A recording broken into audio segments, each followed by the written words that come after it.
Assalamualaikum warahmatullahi wabarakatuh. A'udzu billahi minasyaitonir rajim. Bismillahirrahmanirrahim. Alhamdulillahirabbil alamin. Wassalatu wassalamu ala asrafil anbiya'i wal mursalin wa ala alihi wa sahbihi ajmain. Amma ba'du. Al-Mukarram, para alim ulama yang saya hormati, saya taati, para ustadz-ustadzah yang dimuliakan oleh Allah, para hadirin yang berbahagia. Pertama-tama, marilah kita bersyukur kepada Allah karena kita telah diberi kenikmatan kesehatan sehingga kita bisa bertemu dengan bulan Ramadan tahun ini.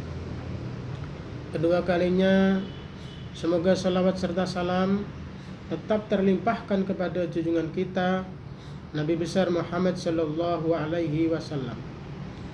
Para hadirin yang dimuliakan oleh Allah, Allah berfirman dalam Al-Quran surat Al-Baqarah ayat 183 yang berbunyi, Bismillahirrahmanirrahim. Ya ayyuhalladzina amanu kutiba alaikumusiyam kama kutiba alal ladzina min qablikum la'allakum tattaqun. Hai orang-orang yang beriman, diwajibkan atas kamu berpuasa sebagaimana telah dilakukan oleh orang-orang sebelum kamu agar kamu bertakwa. Para hadirin yang dimuliakan oleh Allah, pada bulan Ramadan ini ada suatu malam yang sangat mulia, malam yang lebih baik daripada 1000 bulan, malam yang lebih baik daripada 83 tahun, yakni Lailatul Qadar. Bagaimana kita menggapai Lailatul Qadar? Yaitu dengan melaksanakan amal-amal soleh. Yang pertama, dengan itikaf di masjid. Artinya kita berangkat ke masjid, menghadap kiblat, duduk dengan niat nama itu itikaf sunatan lillahi ta'ala.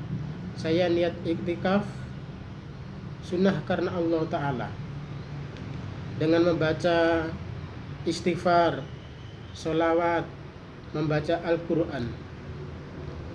Hadirin yang dimuliakan oleh Allah, membaca Al-Quran satu huruf itu pahalanya 10 kebaikan. Kalau 2 huruf 20 kebaikan. Kalau 1 juz luar biasa pahalanya.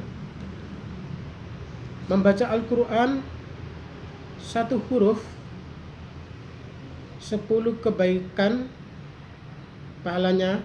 Kalau bertemu dengan malam Lailatul Qadar berarti 10 kebaikan itu dikalikan 1000 bulan atau 83 tahun. Luar biasa pahalanya. Para hadirin yang dimuliakan oleh Allah, yang kedua adalah sholat tahajud. Sholat tahajud apabila bertemu dengan malam Lailatul Qadar, maka dosa-dosa yang telah lalu diampuni oleh Allah dan kita dibangunkan rumah di surga oleh Allah. Subhanallah, luar biasa pahalanya ya. Itu kalau saat ketemu Lailatul Qadar 1 kali. Kalau 2 kali berarti dibangunkan rumah di surga, 2 rumah. Luar biasa. Yang ketiga adalah doa.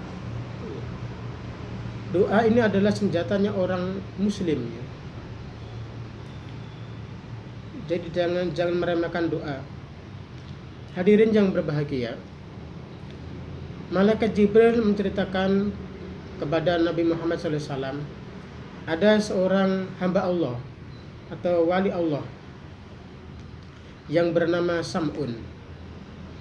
Sam'un ini perang melawan orang kafir bertahun-tahun itu selalu menang, ya.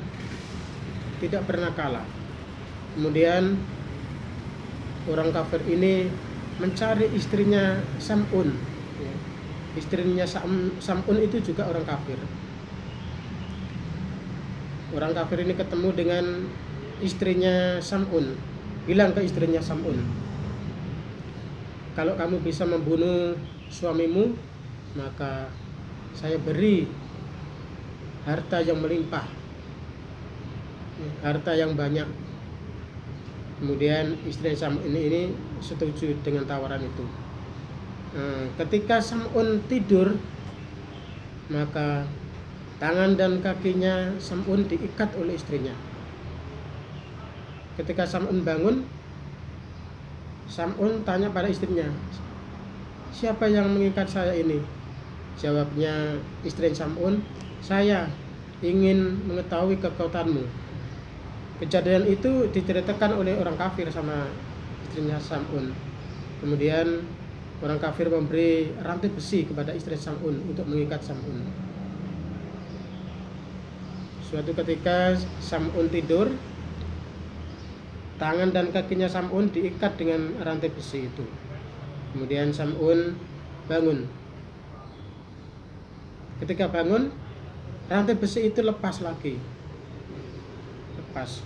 Kemudian Sam'un ini bilang ke istrinya bahwa Sam'un ini adalah hamba Allah, wali Allah, yang tidak bisa dikalahkan dengan siapapun kecuali dengan rambutnya Sam'un ini.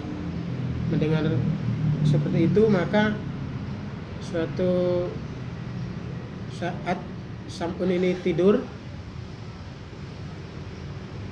langsung rambutnya Sam'un yang panjang ini dipotong oleh istrinya.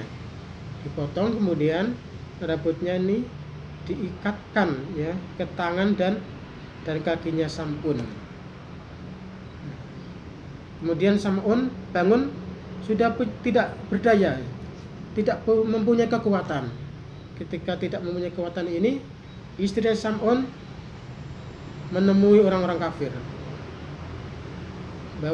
bilang bahwa Sam'un sudah tidak berdaya, tidak mempunyai kekuatan.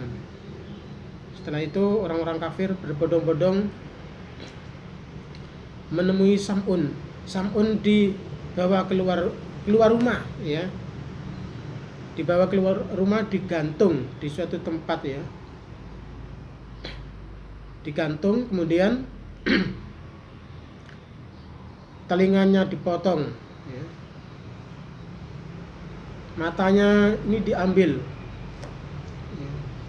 bibirnya dipotong, lidahnya dipotong, tangan kakinya dipotong. Kemudian Sam'un berdoa, ya Allah, semoga rumah yang Sam'un disiksa ini Engkau robohkan, ya Allah. Kemudian Allah mengabulkan doa Sam'un. Jadi rumah untuk penyiksaan Sam'un ini roboh. Akhirnya orang-orang kafir dan istrinya Sam'un tertimbun di situ, meninggal dunia. Setelah itu telinganya Sam'un, matanya Sam'un, bibirnya Sam'un, lidahnya Sam'un, tangannya Sam'un, kakinya Sam'un kembali lagi utuh. Setelah itu Sam'un beribadah sholat selama 83 tahun. Para hadirin yang dimuliakan oleh Allah, itulah uraian dari saya. Semoga bermanfaat. Terima kasih atas perhatian. Mohon maaf atas kesalahan. Assalamualaikum warahmatullahi wabarakatuh.